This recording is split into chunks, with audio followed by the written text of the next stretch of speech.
Imaginemos esta escena por un momento. Una sala de juntas clásica en la Universidad de Harvard. Madera oscura, luz tenue, todo muy solemne. Exacto. Y con un ambiente tan tenso que, vamos, casi se puede cortar con un cuchillo. A un lado de la mesa está sentado Chris Voss. El que fue el principal negociador internacional de rehenes del FBI durante años. Palabras mayores. Fíjate si son palabras mayores. Pues al otro lado está Robert Mukin, un brillante profesor de Derecho de Harvard y director de su proyecto de negociación. O sea, el hombre que literalmente escribió el libro sobre cómo pactar con el diablo. Ese mismo. Es un simulacro, por supuesto, pero Mukin arranca con una agresividad que es brutal. Enciende una grabadora, mira a Voss fijamente a los ojos y le suelta un órdago tremendo. Le dice, tenemos a su hijo. Voss, entréguenos $1 millón o morirá. Madre mía. Es una apertura de confrontación extrema de manual. Está diseñada específicamente para desequilibrar. Ya, es que te bloquea. Claro, tienes presión máxima, un tiempo límite latiendo en el aire y una demanda gigantesca. A ver, cualquier persona normal entraría en pánico o se pondría a la defensiva al instante. Y la intuición nos diría que un agente curtido del FBI respondería, no sé, con una táctica igual de agresiva para marcar territorio. O intentando razonar desesperadamente, pidiendo tiempo, apelando a la empatía del secuestrador. Pues no. La respuesta de Voss no es un ataque frontal ni una concesión de debilidad. Se queda mirando al profesor en absoluto silencio durante un par de segundos y con una voz increíblemente calmada le hace una pregunta muy simple. A ver qué le dijo. Le dice, lo siento, Robert, ¿cómo sé que sigue con vida? Wow. Mukin parpadea, totalmente descolocado por esa falta de resistencia, pero se recompone e insiste con la amenaza. Y es entonces cuando Voss lanza la segunda pregunta. Le dice, ¿cómo se supone que voy a conseguir esa cantidad de dinero? Y ahí es donde se rompe todo. Literalmente. En ese instante, el brillante académico de Harvard, el mayor experto mundial en resolución de conflictos, se queda paralizado. Empieza a titubear y no sabe qué decir. Es que es fascinante. Lo verdaderamente increíble de esa interacción es lo que ocurre a nivel cognitivo en el cerebro de Mukin en ese momento. Porque él esperaba pelea, ¿no? Claro, él esperaba una dinámica de ataque y defensa. Toda su estrategia mental estaba preparada para contrarrestar cualquier afirmación que Voss le hiciera. Ya, el típico choque de trenes. Eso ese. Pero al utilizar esa pregunta específica, Voss cambió por completo el marco de la conversación. Cogió ese inmenso problema logístico de conseguir $1 millón, que en teoría era el problema de Voss, y lo depositó suavemente sobre los hombros del secuestrador.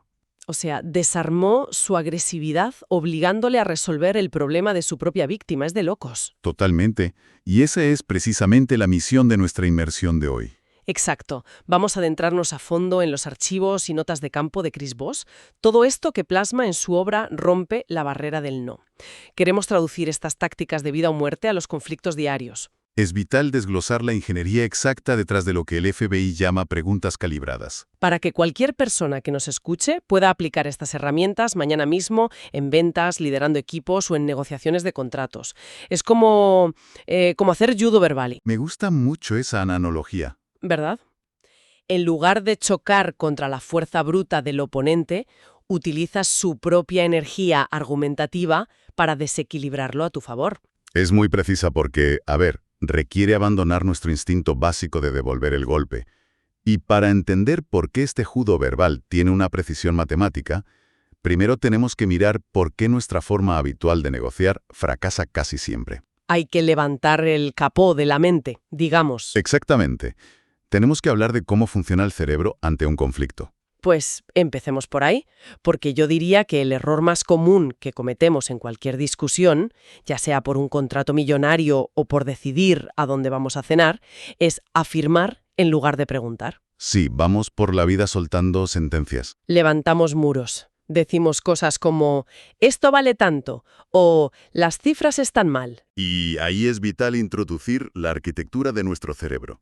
Concretamente los conceptos del premio Nobel Daniel Kahneman sobre la irracionalidad humana. ¿Los dos sistemas de pensamiento? Eso es.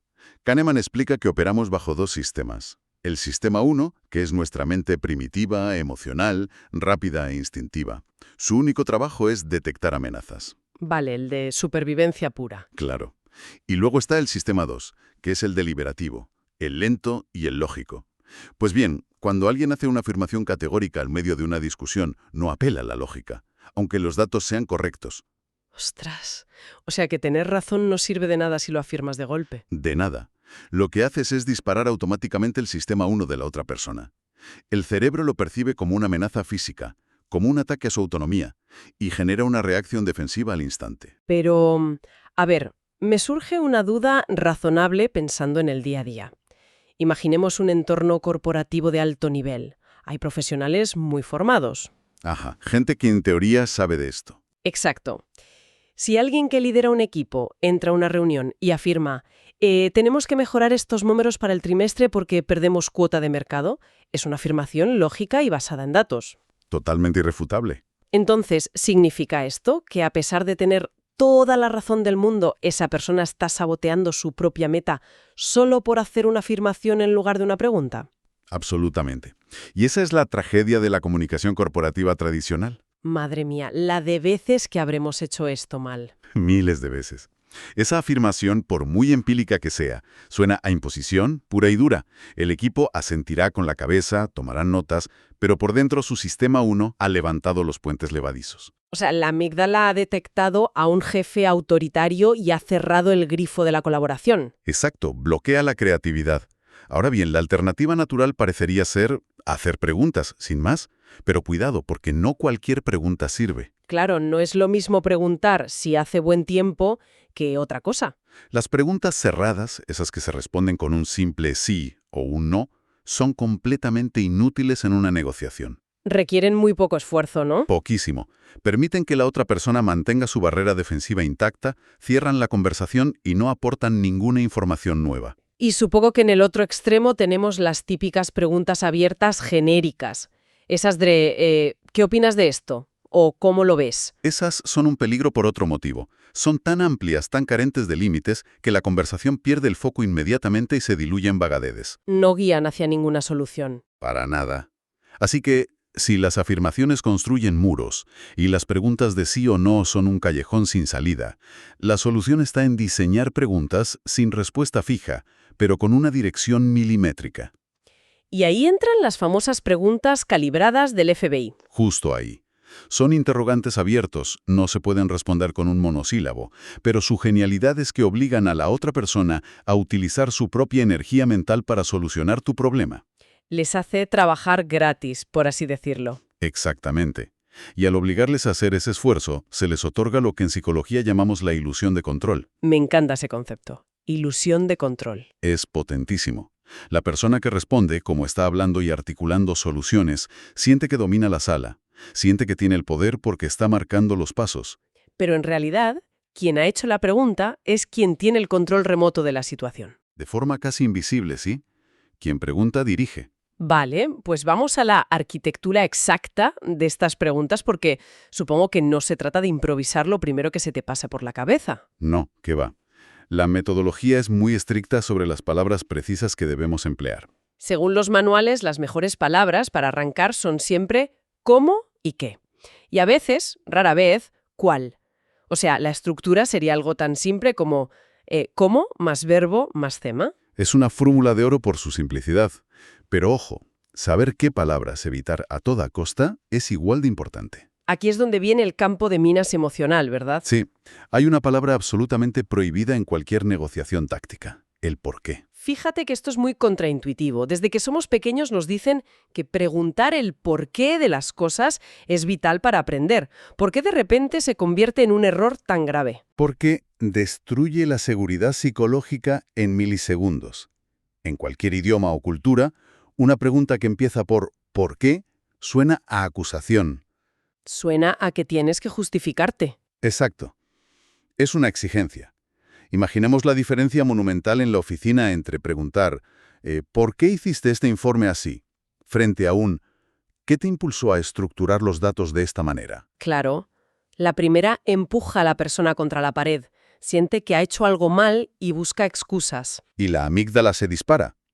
Sin embargo, la segunda pregunta, con el qué, invita a explicar el proceso mental de forma colaborativa. Es como ayúdame a entenderlo, en lugar de ríndeme cuentas. Muy bien visto.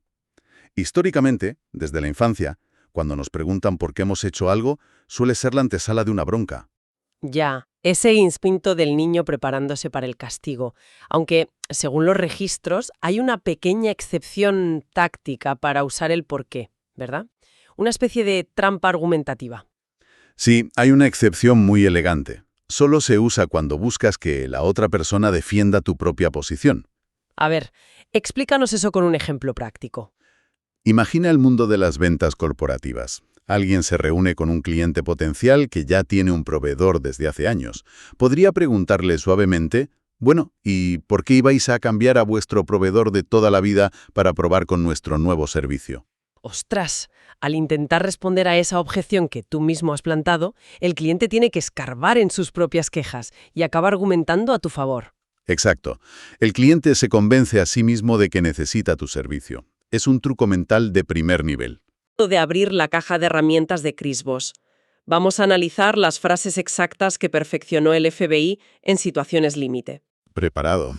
La primera, la estrella indiscutible, la que desarmó al profesor de Harvard. ¿Cómo se supone que voy a hacer eso? Una obra maestra. Te confieso que cuando leí esa frase por primera vez, pensé que sonaba súper débil, como si te estuvieras rindiendo o admitiendo que no eres capaz.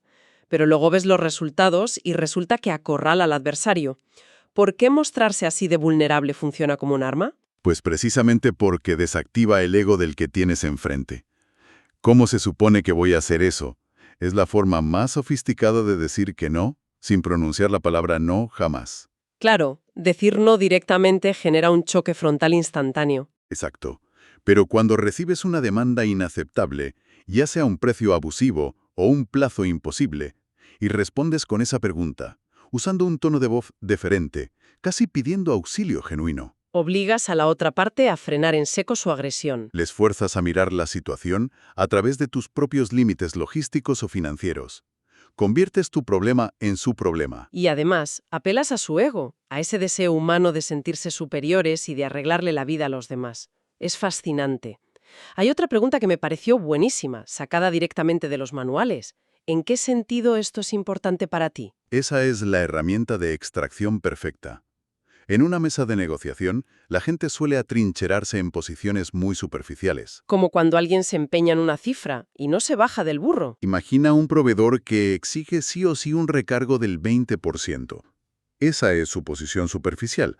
Pero si logramos averiguar el interés real detrás de esa posición, a lo mejor descubrimos que necesitan ese dinero ya mismo por un problema de liquidez puntual.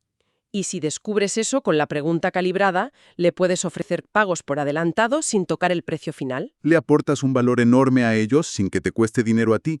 Esa pregunta separa lo que dicen que quieren de lo que realmente necesitan.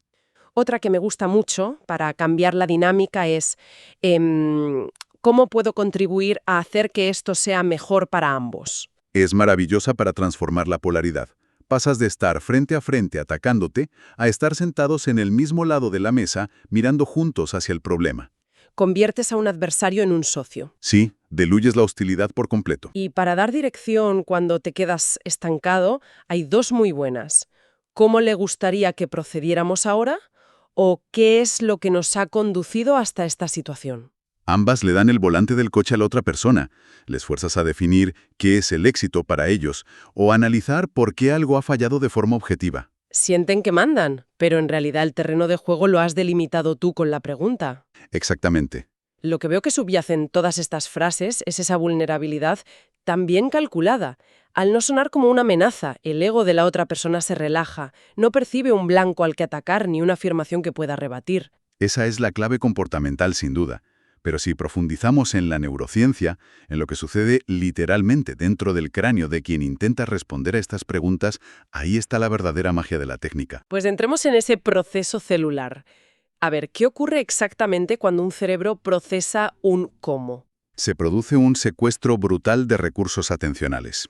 Cuando alguien nos ataca y respondemos pidiendo ayuda con un cómo, se activa ese impulso evolutivo de resolver problemas que decíamos antes. Ajá. Pero aquí está el truco biológico.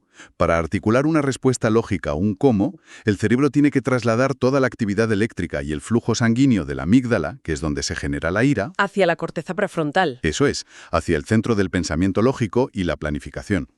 Fisiológicamente es casi imposible mantener un estado de furia irracional mientras estás realizando un cálculo logístico complejo. O sea, no puedes estar enfadadísimo y a la vez resolviendo un problema matemático, por así decirlo. Imposible. El que habla invierte una cantidad masiva de glucosa y energía mental intentando estructurar una respuesta. Mientras tanto, el que escucha y hace la pregunta reserva su energía y dirige la orquesta. Claro, si conectamos esto con la biología, entiendo perfectamente la historia que cuenta Boss sobre el simulacro en Harvard con un estudiante llamado Andy. Ah, el brillante estudiante de finanzas. Ese.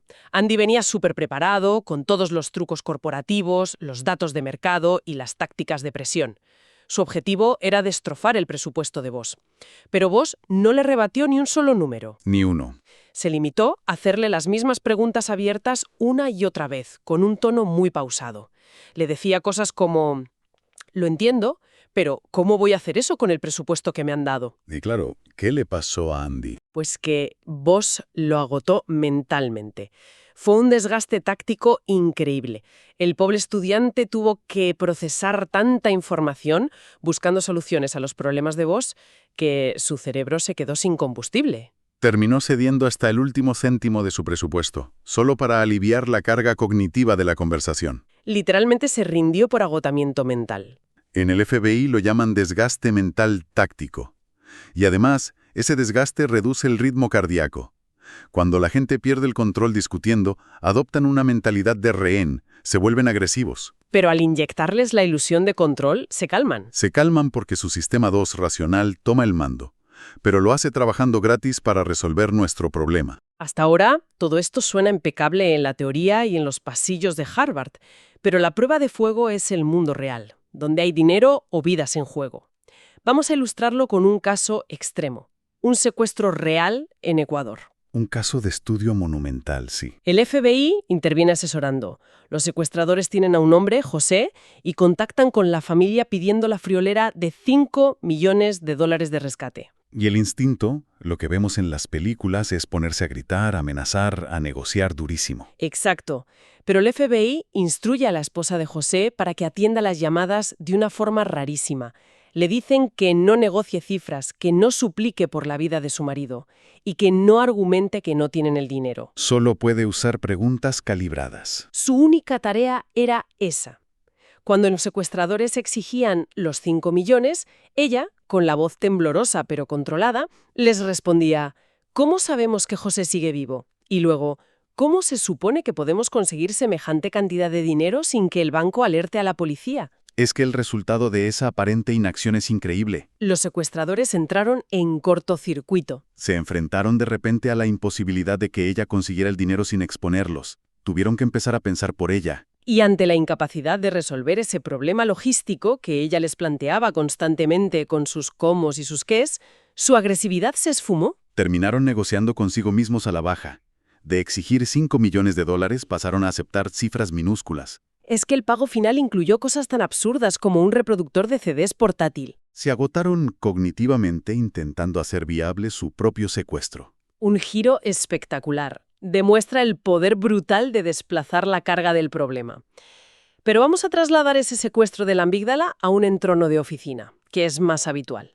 El mecanismo es exactamente el mismo, no nos engañemos. Tenemos el caso de una consultora independiente. Una freelance que se enfrenta a un cliente, un alto ejecutivo tecnológico bastante autoritario. Resulta que tras recibir el trabajo terminado, este directivo se niega a pagar la factura de $7.000. Alega cosas vagas sobre la calidad y le dice por correo que solo le va a pagar la mitad. El instinto básico ahí es explotar de indignación.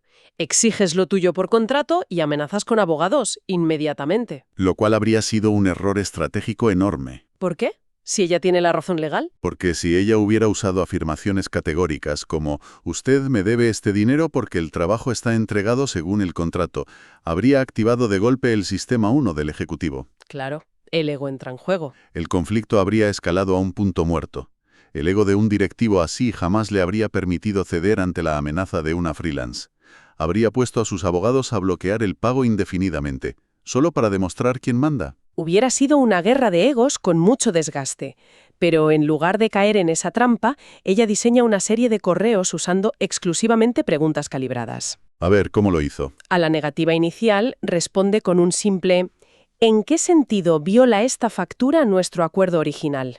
Buenísimo. El ejecutivo, confundido por esa falta de agresividad, intenta justificar la rebaja con excusas bastante pobres. Y ahí es cuando ella lanza la bomba emocional. Le escribe, entiendo su postura, pero ¿cómo se supone que podría aceptar cobrar la mitad tras haber entregado el proyecto completo? Magistral.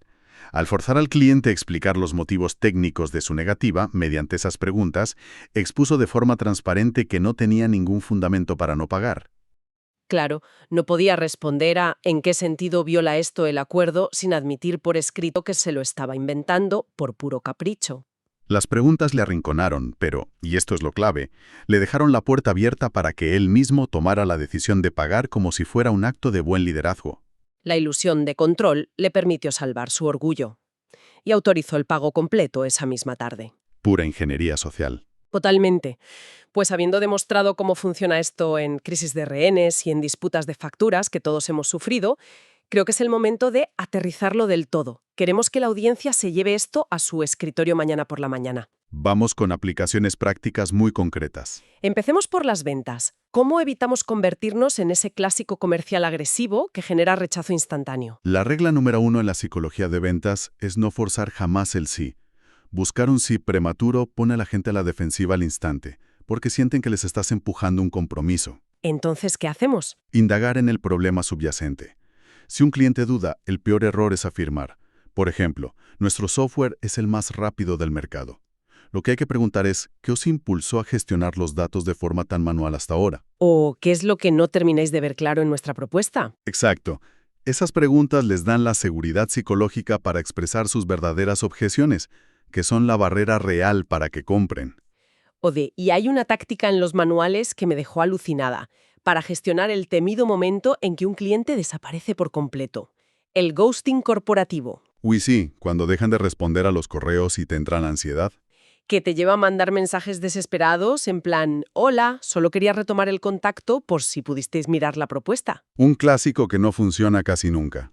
Pues el consejo radical del FBI es enviar un correo de una sola línea buscando deliberadamente que el cliente diga que no. La pregunta exacta es, ¿os habéis dado por vencidos con este proyecto? Es que esa línea es un prodigio. Funciona con una eficacia demoledora porque juega con el sesgo de aversión a la pérdida y además protege el ego del cliente. Provocar un no rotundo les da sensación de seguridad, ¿verdad? Muchísima. Al responder rápido con un no, no nos hemos dado por vencidos. Es que hemos tenido jaleo interno.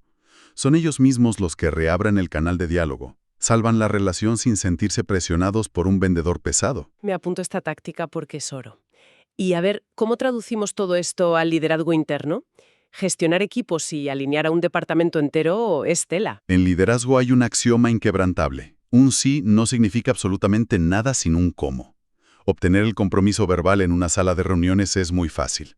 Todo el mundo asiente para complacer a quien manda. Ya, pero luego a la hora de ejecutar, los proyectos se caen. Exacto. Para cimentar un compromiso real hay que sustituir las órdenes por preguntas de implementación. En vez de decir necesito esto para el viernes, hay que preguntar ¿cómo sabremos que vamos por el buen camino de aquí a un mes? Y la más importante, ¿qué haremos nosotros como equipo si vemos que la ejecución se desvía del plan?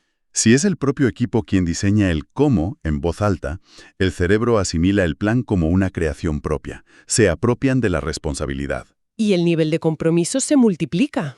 Es una herramienta de gestión invaluable. Y por último, fijémonos en la negociación pura y dura de contratos o presupuestos. Ante cualquier propuesta inaceptable, en lugar de indignarse o hacer contraofertas a ciegas, Hay que desplegar el infalible. ¿Cómo se supone que voy a hacer eso? esa simple frase te permite descubrir cuál es el margen real de maniobra de la otra parte, sin revelar jamás tus cartas y sin entrar en un regateo feo que deteriore la relación. Es en definitiva la manera más elegante de ejercer una presión brutal sin que el otro sienta siquiera que está siendo presionado. Bueno, ha sido una inversión profunda, densa y repleta de aplicaciones tácticas. Para fijar todo este conocimiento vamos a destilar los 3 principios inmutables que hemos abordado hoy. Me parece perfecto. El primero, quien verdaderamente domina el rumbo de una conversación no es quien habla más fuerte o hace afirmaciones brillantes, sino quien escucha y formula preguntas calibradas. Quien pregunta diseña el laberinto. Impecable. Y el segundo es que el cómo y el qué son herramientas de colaboración, mientras que el por qué es un arma de confrontación emocional que casi sin excepciones debemos desterrar. Y el tercero, concederle al adversario la ilusión de control a través de sus propias respuestas, agota su energía mental, desactiva su agresividad y provoca que nos revele la información crítica que necesitamos. Un resumen analítico perfecto de la técnica. Y oye, para que esto no se quede en mera teoría, proponemos un ejercicio empírico para esta misma semana. Venga, un reto práctico. Durante los próximos días, hay que identificar 3 momentos concretos en los que nuestro instinto natural nos llevaría a soltar una afirmación rotunda ante un desacuerdo. Tipo, no podemos aceptar ese precio o el equipo tiene que mejorar. Exacto. En ese milisegundo antes de hablar, el reto consiste en morderse la lengua y transformar esa afirmación en una pregunta calibrada que empiece por ¿cómo o qué? Y observar silenciosamente cómo cambia la postura de la otra persona. Un reto fascinante. Poner a sudar la camiseta al cerebro del otro en lugar de desgastarnos nosotros en la confrontación. Pero antes de cerrar esta sesión, quiero dejar una idea flotando para la reflexión de quienes nos escuchan. Adelante con ella. Vivimos en una sociedad que nos ha condicionado para creer que el poder se demuestra ocupando el espacio, alzando la voz y demostrando lo listos que somos con afirmaciones contundentes. Nuestra necesidad biológica de alimentar nuestro ego es nuestro mayor punto ciego negociando. Es una gran paradoja, ¿sí? La paradoja es que la verdadera influencia sobre los demás solo se alcanza cuando renunciamos a esa necesidad de brillar, cuando elegimos la vulnerabilidad de una pregunta y entregamos el centro del escenario, es cuando realmente ganamos la partida. Merece la pena plantearnos cuántas batallas diarias perdemos simplemente porque nuestro ego no nos permite callar y preguntar. Por cierto, dominar estas preguntas es solo el primer paso para desarmar la mente del otro. Pero ¿qué hacemos exactamente con las respuestas que nos dan, sobre todo si vienen cargadas de ira? Eso es terreno para el mirroring y el leveling. Exacto, el reflejo y el etiquetado. Y en eso nos centraremos en nuestra próxima inmersión, para aprender a leer entre líneas y usar esas emociones a nuestro favor. Hasta la próxima. Un placer. Nos vemos en la siguiente.